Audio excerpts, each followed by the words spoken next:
Hello, my name is Dustin Dupas. I'm the Chief Operating Officer at TABS Analytics. I'd like to welcome you to our first U.S. baby products webinar, where we'll show results from our 2016 study on several important baby category sectors. Our next webcast, the TABS 9th Annual Vitamin and Sports Nutrition Study, will be broadcast in June, and we'll publish that exact date shortly on our website and also on our newsletter. Presenting today is Dr. Kurt Jetta, the CEO and founder of TABS Analytics. At the end of the presentation, we're going to open the floor to questions that you could submit in the question box in the bottom right-hand side of the screen. And with that, I'll turn it over to Dr. Jetta. Thank you, Dustin, and thank you for all those attending today's first annual Baby Products webinar. We actually had a record sign-up for our webinars, so appreciate everybody's interest, and we continue to grow an audience. So looking forward to the next one. Actually, we do have a topic for the next one. It's going to be our annual vitamin study. I failed to give Dustin that information, but that will be our 8th, I believe, or maybe even 9th. So as I always do with these webinars, I first lay out the methodology, which the vast majority of them are based on surveys that we field periodically about categories or topics of interest. This one, of course, being about the baby industry. We surveyed 2,000 adults 18 to 75 in March, so this month it was just done a couple weeks ago. And normally I don't get too much into the whole supplier background, but this one I do have to give a shout out to Taluna. They've been a great partner. We actually, when we fielded it, we had to field the study twice. First one we had just 2 words out of place on a screener. That was our fault. Great partner that they are. They fielded the study again at no cost. We got better results, or more reasonable results. And it also just kind of goes to underscore there's a lot of those self-serve market research methodologies out there, and this really, for just a very, not all that big of an upcharge, it really helps to have professionals supporting you when you do these surveys. And the areas of questioning, we asked what product types within baby had they purchased over the past 12 months. There were 28 different types that we asked about, so it was quite an extensive list across 5 segments. One of those segments we collapsed as formula and food, and then when we talk about outlet purchasing habits, we actually break those out as separate segments, so baby formula versus baby food. One of the big areas of interest, particularly in baby, as you'll see, is outlets where they purchase. Kind of the beginnings of a lot of these webinars and a lot of this types of research was really trying to field in studies that would get us insight into the size of non-track channels.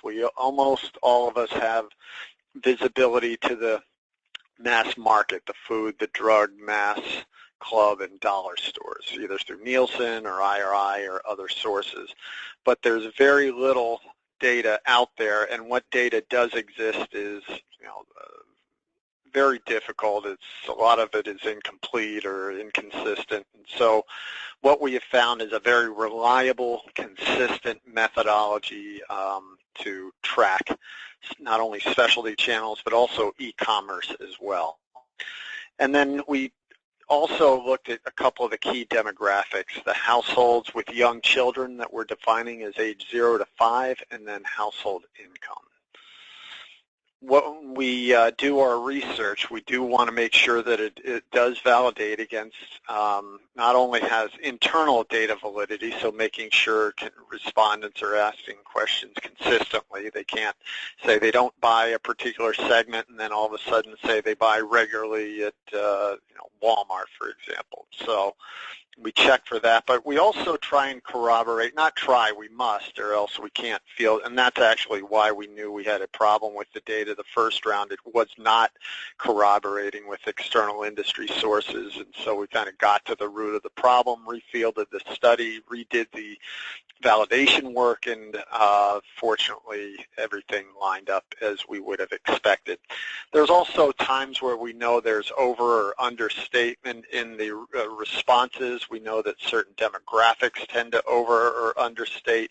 We also know that in many categories, actually not in this one, but in other categories, there's this level of Target overstatement. People love to say they shop at Target way more than they actually do.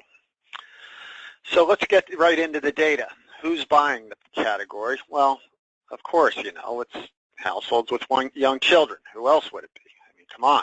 So we have here, what we're looking at is total incidence, which you see in the black, so 37% of all adults are buying in the category, 73% when there's young child presence, only 22 when there's not young child present. So much higher incidence of households with young children than without. And you can see diapers is first, feeding is second, and they kind of go, there's the split between the two demographics is fairly consistent, and there's not all that much different in the incidence. So what that says is there's quite a few different subcategories within baby that really kind of have their own peculiar dynamics and need to be understood. But hold on, are young families really that big of a target? And the reason why I ask that is because only 29% of the adults have young children. The other 71 do not. And because they are such a big part of the overall consumer base, and because they did have some meaningful level of incidence, as we look at within a particular category, a segment, or a type, what we find is between 30 to 40% of the buyers do not have young kids.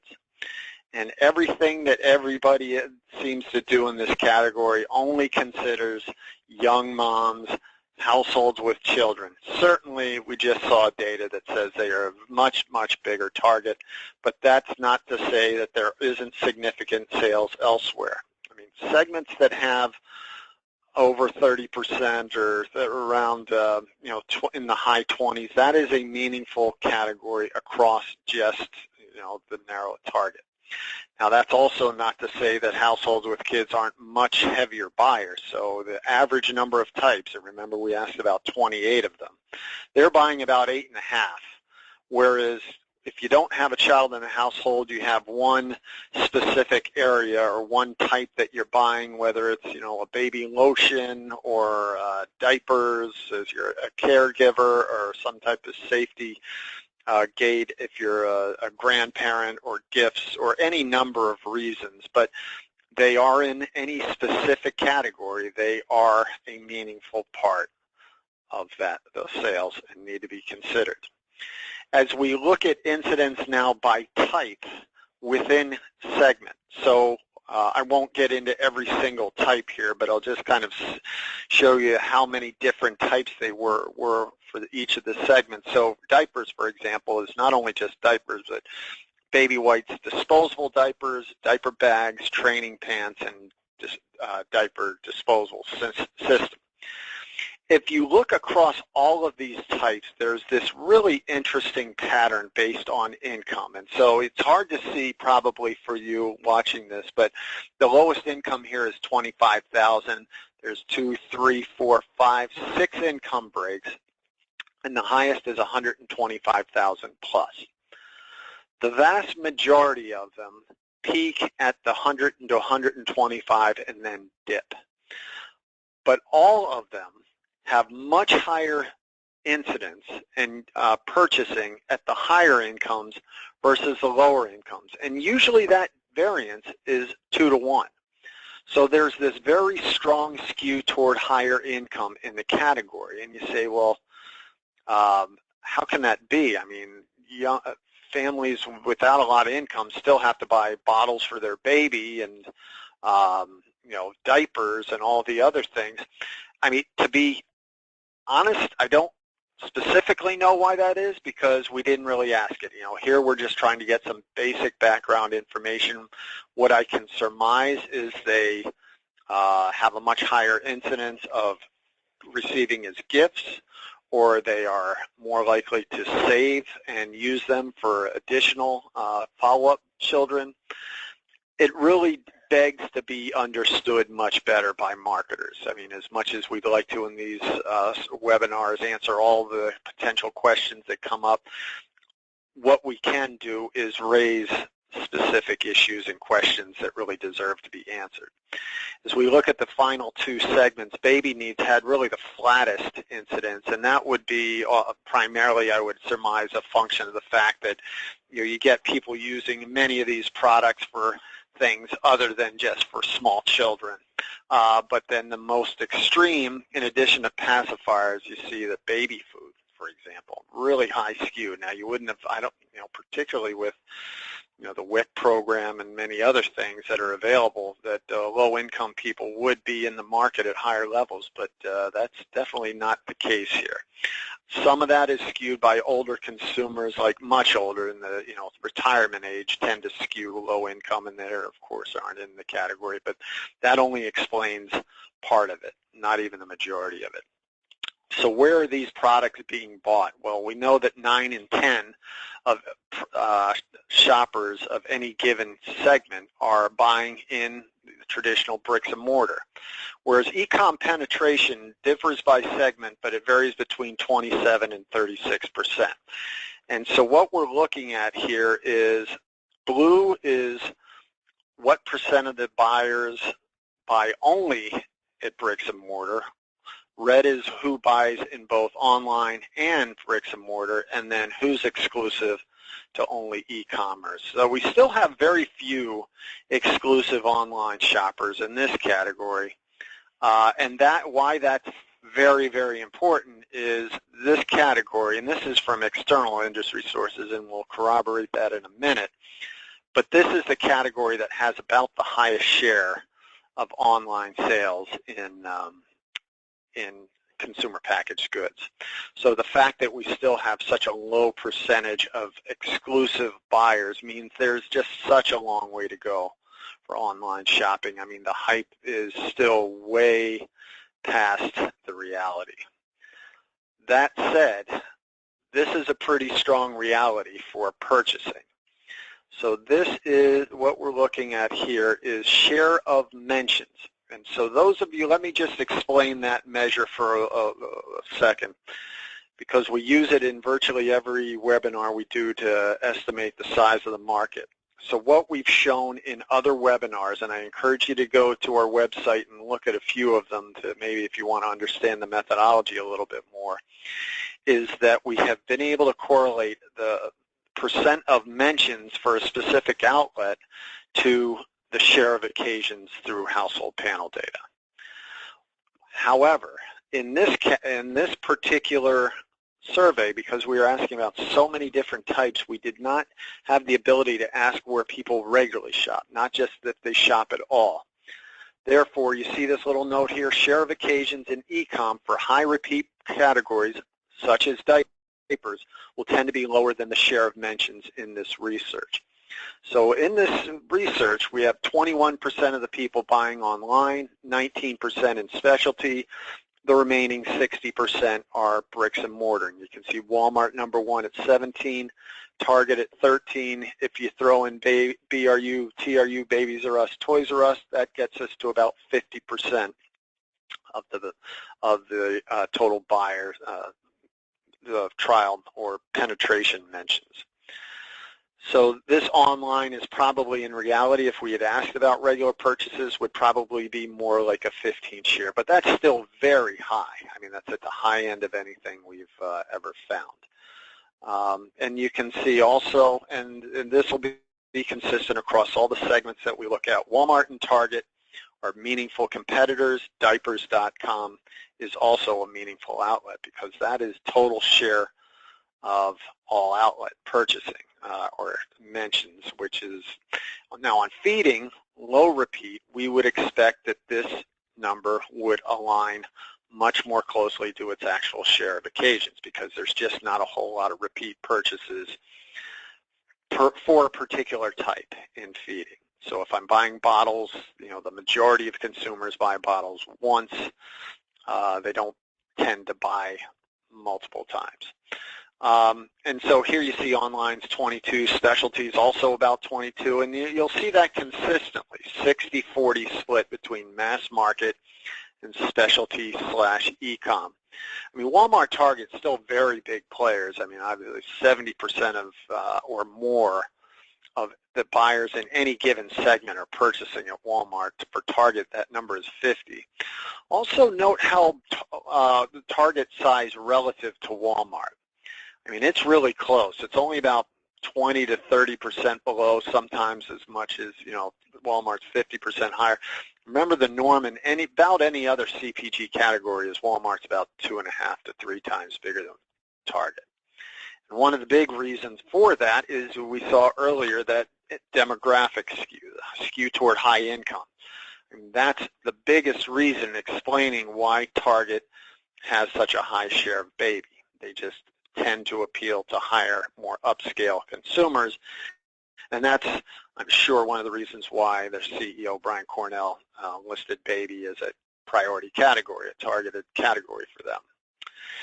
Here we're looking at safety. And so this could be anything from $1.50 outlet plugs to $150 car seats. So there's a wide disparity in the products that qualify under safety. And remember that we were asking quite a few types within that. But this is the one that had the highest share of mentions, 24%.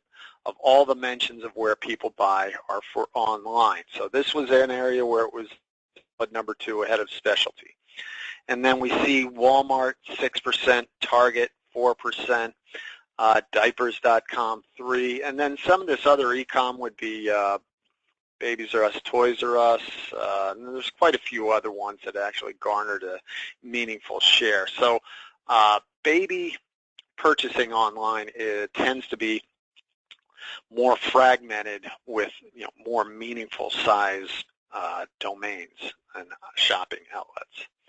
If we look at baby food now, food and formula, both are going to have below average online shares. And here we have another high repeat category, so just keep in mind that share of actual occasions would be somewhat less than the 18%, probably in the 12 to 13% range. But that number could be easily answered with some fairly low cost, high quick turnaround research.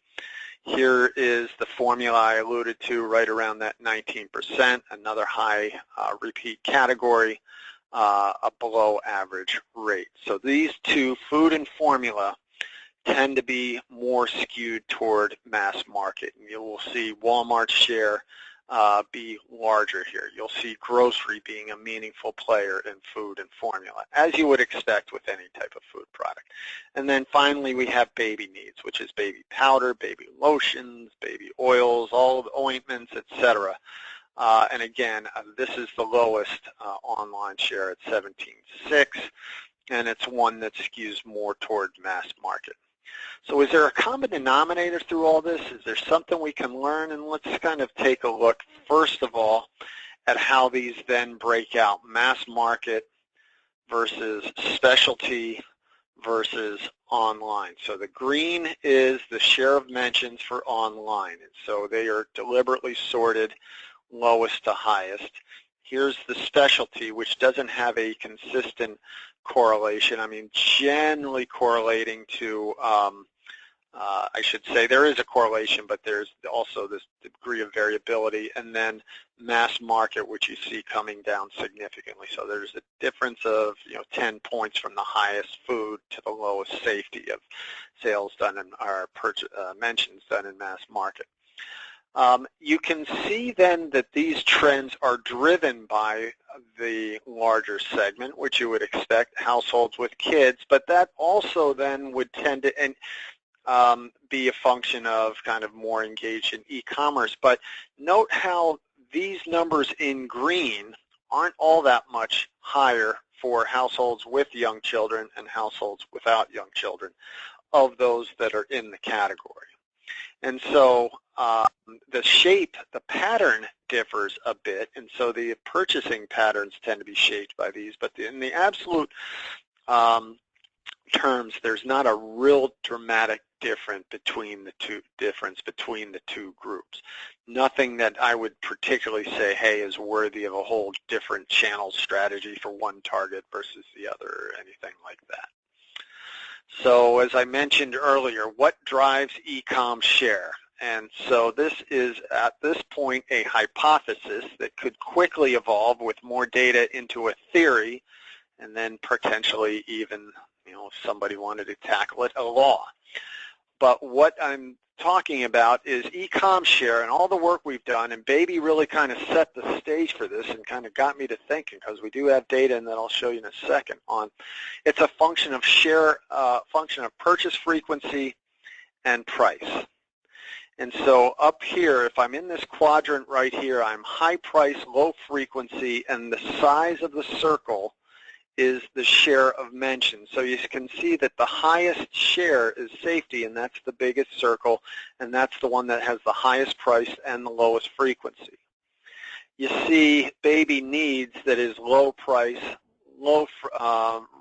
relatively low frequency. Baby Food is very high frequency, low price. And you say, well, what's the feeding here? That's kind of an outlier. What's going on? Well, if similar to what I've mentioned on a lot of these segments, there's a lot of aspects to feeding. I could have a $150 breast pump, which I would predict would be somewhere over here with a very high share of online. And then I could also have a 6 for $3 baby bottle that is somewhere over here and is not bought as frequently, and would probably have a very low share, or I should say a relatively low share. Everything in Baby has high e-com share, higher than anything we've tracked before. And so if I have high frequency, low price, that's where my shares would tend to be lower, and high price, low frequency is that online sweet spot. And as we run the correlation just on these 6 points, but it's kind of crude correlation analysis, very high correlation on price, a decent negative correlation on purchase frequency. So the lower the purchase frequency, the higher the share. Now let's add in all the other work we've done for all the other categories, and then you can see that in orange. So we have vitamins, we have cosmetics, we have hair, and then we have consumables. For those of you that sat in on consumables, we noted how, it's at this point, online grocery, using consumables as a bellwether, because it's 20% of all the food sales, is just kind of right at this point virtually a rounding error. Only had 1.3% of the purchases was done online, and the loyalty rates were just horrible. 12% of the people that bought online regularly. And so you can see there's this consistent pattern. As we get closer to the bottom right, the shares tend to increase. Vitamins we found to be 9.7, cosmetics was 8.3, higher. And again, if we looked at the higher price cosmetics, we would expect those to have a higher share of their sales online. And we again go to that online sweet spot over to the right, and explains why consumables and hair care and CPG in general has had such a struggle. And that also, I'll expand that even further, why Walmart has had such a struggle in online, getting online sales. Walmart, 70% of their volume is in consumer packaged goods, consumables. And it's really skewed to very high frequency, low price. And again, by definition then, they don't have an inherent strength in these other areas. If I was to add in, we don't have the data, but certainly you can look at, kind of industry sources to show what are the two biggest categories for online purchases are apparel and electronics. Both fall within this grid, this green area down here. And as we add in those additional categories, that purchase frequency value really pops then. So if you recall the last chart I showed, minus 0.43, adding in the additional categories we have really has a very high predictive nature to the more frequently a category is purchased, the less likely consumers are to go online. There's this, and we saw that with the loyalty and consumables. So there wasn't such an issue with penetration. It was 33%. It was just the fact that of the, out of 33%, 4% of the total U.S. bought online regularly. So 4 divided by 33 gave you that 12% loyalty. And again, that's where Walmart plays. Why does Target do better than Walmart? Well, because more of Target's business tends to be oriented toward these categories down here. They have a relatively bigger share of sales in apparel. They have a relatively bigger share of sales in electronics and other non-CPG type categories, home goods, for example. So what can we surmise from all of this information? Well, first of all, and I see it, I came up in baby. I ran a small baby care company called Benke in the 90s. I worked at Playtex Infant Care, and I mean, you know, I was guilty of it myself, and I know at Playtex they were guilty of it. Only thinking about young moms as the target. You know, send a coupon to an expectant mother, you know, target them once they get out of the hospital, and 40%, up to 40% of the buyers don't have young kids in the household. They're buying for others, or they're caregivers, or they're separated parents, something of that nature. So it's not just young moms with young kids in the household. So there's no question that they're the heavier buyers overall. I mean, a big disparity in the number of products they're buying, but 37% of the adults overall are in this category, so it's not as niche-y as I think particularly retailers tend to treat it as, you know, this niche-y little category, and it has a broader appeal than I think most people believe. For almost every type there, we saw this strong skew toward upper income shoppers, so 60% of the buyers made up any given type and only 44% of the adults. And particularly for the very low incomes, I mean, penetration was less than half of what it was for upper income. And so this dynamic alone really explains why Target is a close number to Walmart. So if Walmart ever had a notion of really kind of opening the gap with Target, you know, because they do see Target as such a close number two, they really have to crack the code on why there's not a stronger penetration products to lower income families and households. About 40% of the purchases are outside of mass market channels, and e-com is anywhere between 24 to 24% of purchasing. That's, you know, a broad term because that's, remember, share of mentions. If I had the actual share, you know, that would probably be between 12 to 20%. I think that safety number, which I showed you, is 24. That's going to be very close. It would only go as low as 20, maybe 21, 22. But, I mean, safety purchases, very high percentage of those transactions are going to happen with e-commerce.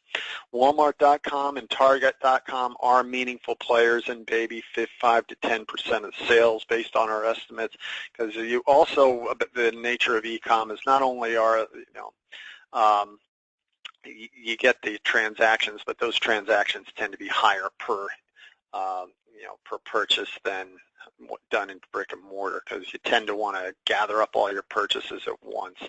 When you go on e-com, and every other research we've done, Walmart and Target.coms are just kind of rounding errors, not even worth analyzing. Here they're fairly significant, notable players that really manufacturers need to consider and take account of when they're building a business plan.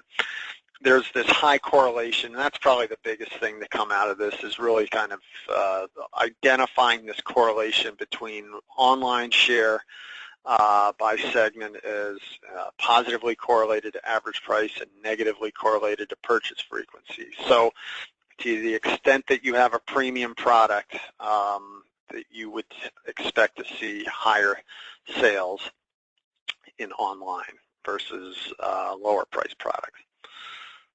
So what do you do about all this?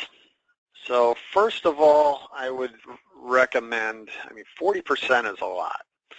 So I'd recommend some type of strategy for marketers and manufacturers to think about how they're going to communicate to households that don't have young families. I mean, there's a lot of vehicles and platforms. Certainly, all the you know, digital provides a lot of opportunities that weren't available a long time ago. But just sending out a coupon you have to be a little more creative than that. I mean, that's always one of the raps on loyalty programs. It's just an exotic way to send a coupon, so you might as well do it on a mass market scale where you get efficiencies. So there really has to be better, more creative ways. And I don't purport to be the expert in baby care marketing at this point. I've kind of been out of the day-to-day for a while, but I know enough about the market to know that as I've been tracking this the last several years, that this is a big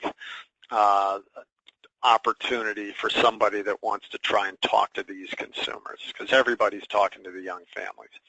Companies should conduct further research into their specific areas. Remember, this is very broad. There's going to be differences not only by the segments we looked at, by type, and even by brand. And really, as this type of research is, that it's this powerhouse information tool. It's fast, it's cheap, and it's statistically reliable. So there's really no reason not to use it, particularly when there's such low visibility to 40% of the market.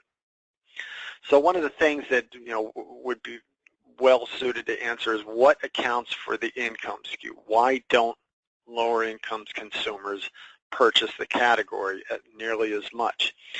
Because in every other category, there's not much of a difference in penetration. Usually the income difference is due to how much the upper income demographics are purchasing. How does outlet purchasing differ for your brand or your category versus the segment? What are your brand's awareness and favorability and conversion? Because a lot of these things that particularly when you're trying to appeal to the 40% that aren't engaged too much in the categories we saw by the number of types, brand awareness is going to be big. And so that is the difference between getting favorable shelf presence and no shelf presence at all, or getting the nod from that consumer or not. Manufacturers shouldn't overemphasize the big three. That's not to say they're not important. But based on all the work we've done, and we have quite a few baby clients over the years, I just see that there's this inordinate attention to the big three. And I think before this research, if you'd have asked me what percent of the market do they account for, I probably would have said 75%. Actually, that number appears to be closer to 50 to 60%. The lower the purchase frequency, the more likely the big three will be a presence. Because remember, it's not just brick and mortar for them. They have a pretty big e-com presence as well. So even Toys R Us online is fairly meaningful. This data, though, particularly if you did some data for your particular product types, we can use that for business and volume planning. But the issue really becomes using it to establish expectations for your brand. And we do see, before I move that point, as I mentioned, we see big differences by outlet within these segments. I'll just give you one example. We know, for example, that breastfeeding, which was in all of the total feeding, has a very strong skew toward the drug channel, Walgreens, CVS, Rite Aid. The drug channel does very, and in some cases almost no business in virtually any of the other feeding categories, except for maybe pacifiers. And so those are the types of nuances that it's really important to understand when you're using this type of data for business planning. And it can be used. I mean, the statistical reliability is there. It's just you have to, as I kind of mentioned multiple times, you have to also ask about regular purchasing behavior. You also want to get an understanding of brand awareness, because that would also factor into any forecasting. And there's numerous outlets online for baby. So typically when I talk to companies in this space, manufacturers, they're really only thinking in terms of Amazon, Walmart and Target.com kind of enter into the equation only as so far as it meets with, rolls into the overall company. They're big enough domains now that they really are worthy of distinct treatment, even if the Walmart buyer doesn't want to treat them as separate. Would probably behoove you to have that conversation on a separate strategy. And then this website, diapers.com. You know, there's one thing I'm kind of thinking as I forgot. There's the retailer that I also gets a disproportionate amount of discussion, Bye Bye Baby. And I think a lot of people, you know, talk about it as, hey, they're almost as big as Toys R Us. In our research, they weren't close to toys. They were probably, I would say, about 10% or less of the size of TRU, BRU, and I think some of the assumptions I heard, it was, you know, 20 to 25%. And maybe for some companies that's true, but we corroborated that with a few sources, and they're not nearly as big as I think many of the people I've talked with in the industry think it is. Brick and mortar retailers with e-com aspirations, I would say this is the front line. If you can't succeed in baby, if you can't succeed in vitamins, the two of the three categories with the highest online share, then you're not going to succeed anywhere else. So it would be imperative for those retailers to crack the code on what drives success. I mean, certainly there is strong indications of success in baby.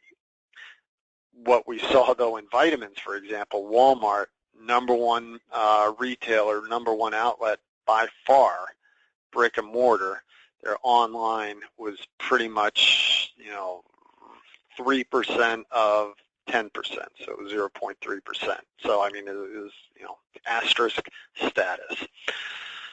So let me just finish it up by wrap up and next steps. So we will be sending out the recording to all the attendees tomorrow so that you can share it with all your associates and get back to us any follow-up questions. We'll also be issuing a white paper report that will be available in the next 2 weeks to download. It'll be accessible on our homepage. We're going to send you an email announcement when that's available.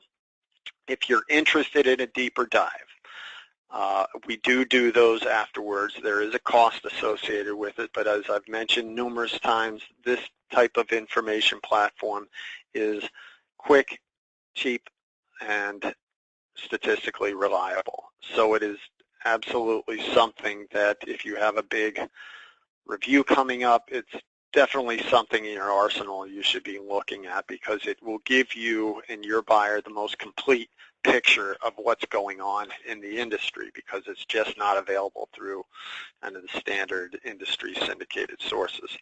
And if you have any technical difficulties getting any of this information, you can also reach out to us at webinar@tabsanalytics.com.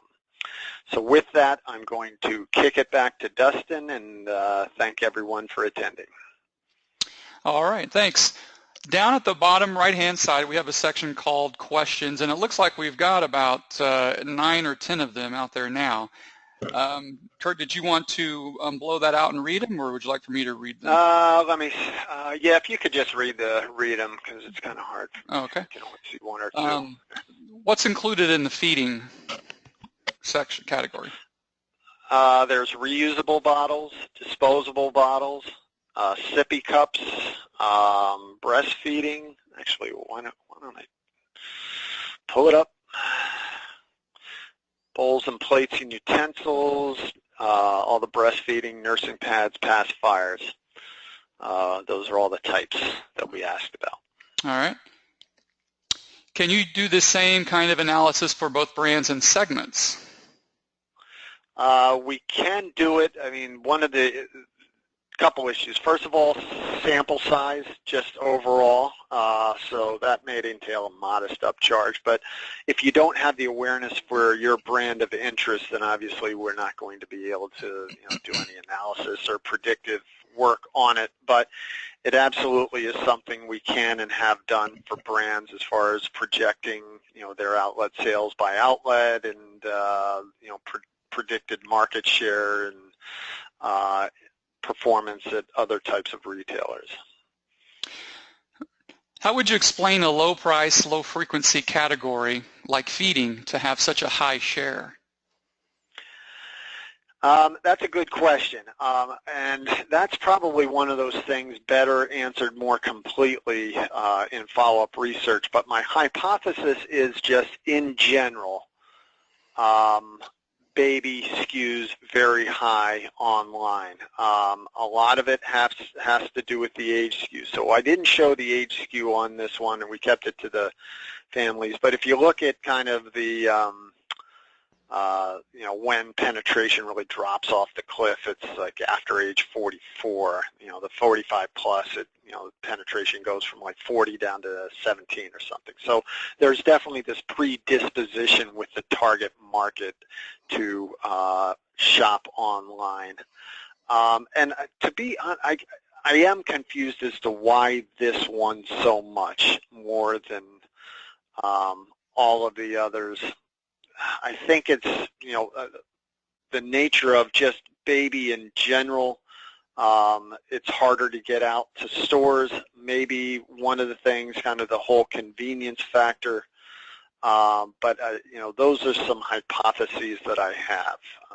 But nothing really seems to explain it completely, because it is just so far more than all of the others that we've looked at. We still have about 10 more questions, now 11 coming in. Do you have the correlations for other channels by segment? I did not run those. So, for example, specialty, and I didn't run those, but I guess that would be doable. But everybody's so obsessed with e-com, I'm surprised anybody even asked the question, to be honest. But that could be run, but I don't have that data. Is OTC included in the baby needs? Here's what's in baby needs, like cough, cold, and that type of stuff. It is not. So this would be, and normally the assumption is that type of product is carried in the child health. So there'd be with the analgesics and the cough, cold, and those types of things.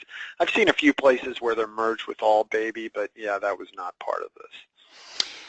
In terms of the skew towards higher income, are you saying that the higher the income, the higher the purchase frequency? I'm confused what income was compared against.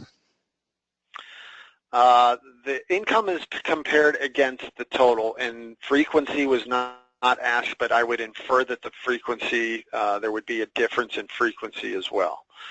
But all this is comparing to, so if the total, let's just take baby shampoo, the total all adults, 18% of all adults purchase baby shampoo. But for the 100 to 125,000 income, which is this high point right here, that number is 24 or 25% of people in that demographic, whereas at the low end, it's 14 to 15%. So you can see that big disparity of percent of people within each of those income groups who buy a particular product type. What do you think about the registry purchases? Could this explain some of the high income skew, or maybe the households without children as they're researching and picking out items that are being purchased for others? I would say that probably is a good hypothesis that could be answered through some of the online research we've talked about. Certainly it could explain why Target particularly has a real strong e-com type of share, and why there is such a high level of purchasing among those non-young families. Can you expand more on the success of vitamins online versus baby online? And it would be relative success. So relative to any of the baby segments we looked at, vitamins isn't as good.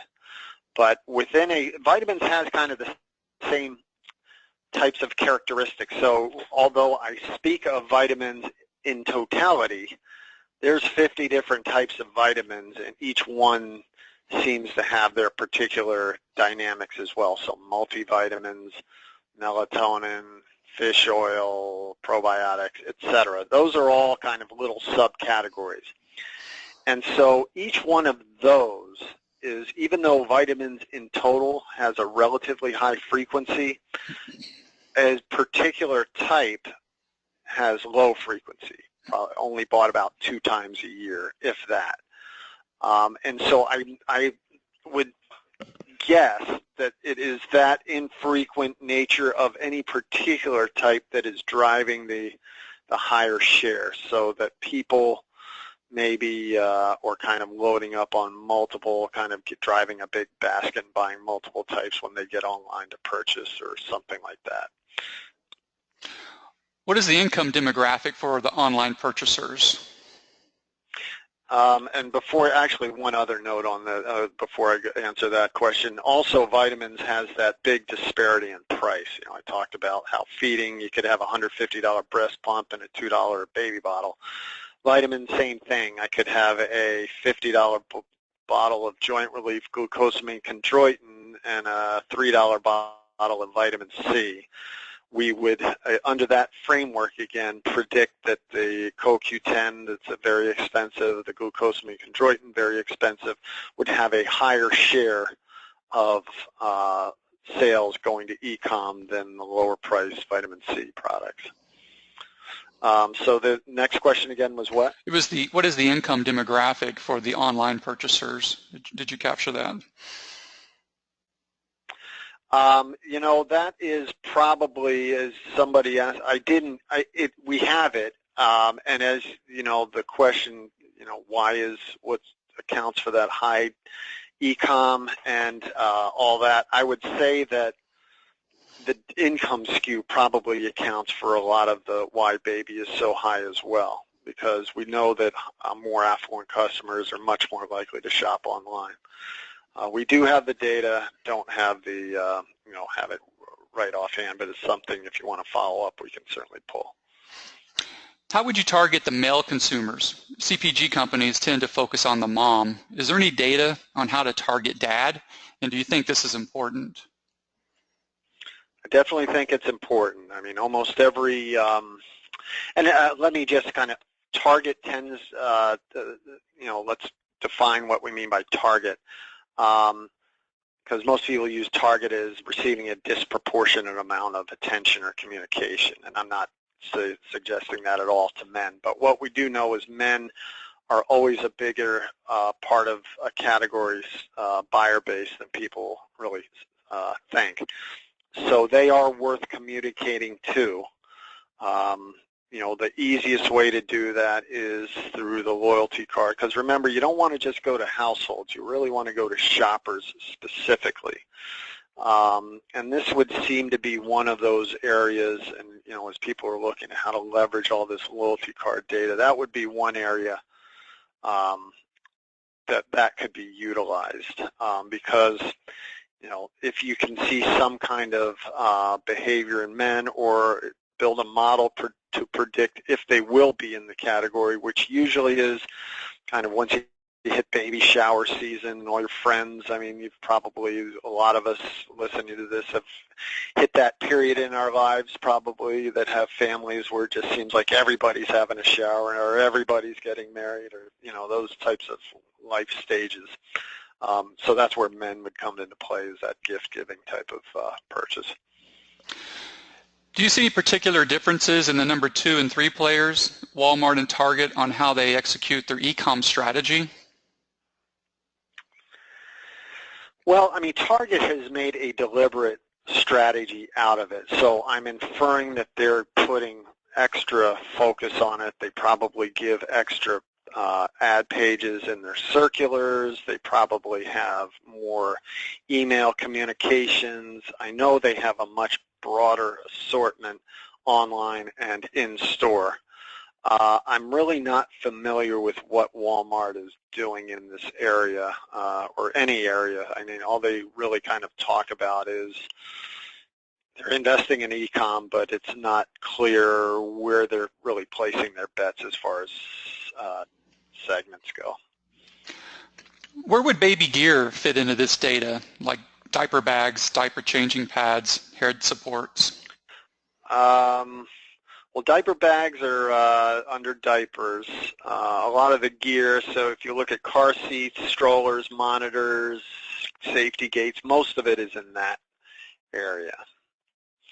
And so this is a finite So there's not like everything that we asked about is on these 2 pages, which you'll receive a copy of. So it's entirely possible, in fact, 100% guaranteed that there's some types that you care about that aren't on this list, because there's just so many different types of baby products out there.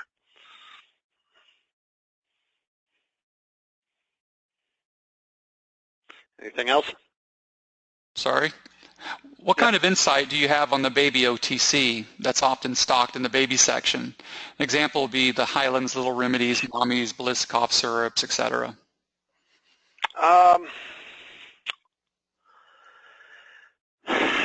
I mean, what I could only kind of provide insights based on what I see in store, and generally they're fairly productive.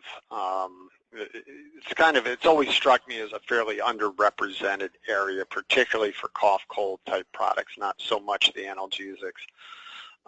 And one thing also that kind of ties into not only really all baby, and that would also be for the OTC products, this high income skew. I've always said for years, as I've been intensely involved and then more involved as a consultant, there doesn't seem to be any limit to how much parents will pay for their children and their kids' well-being. And I guess that is driven by the fact that such a high percentage of the buyers are high income. And so that would suggest that the ability to provide high quality, high value, ultra premium products is there for just about every segment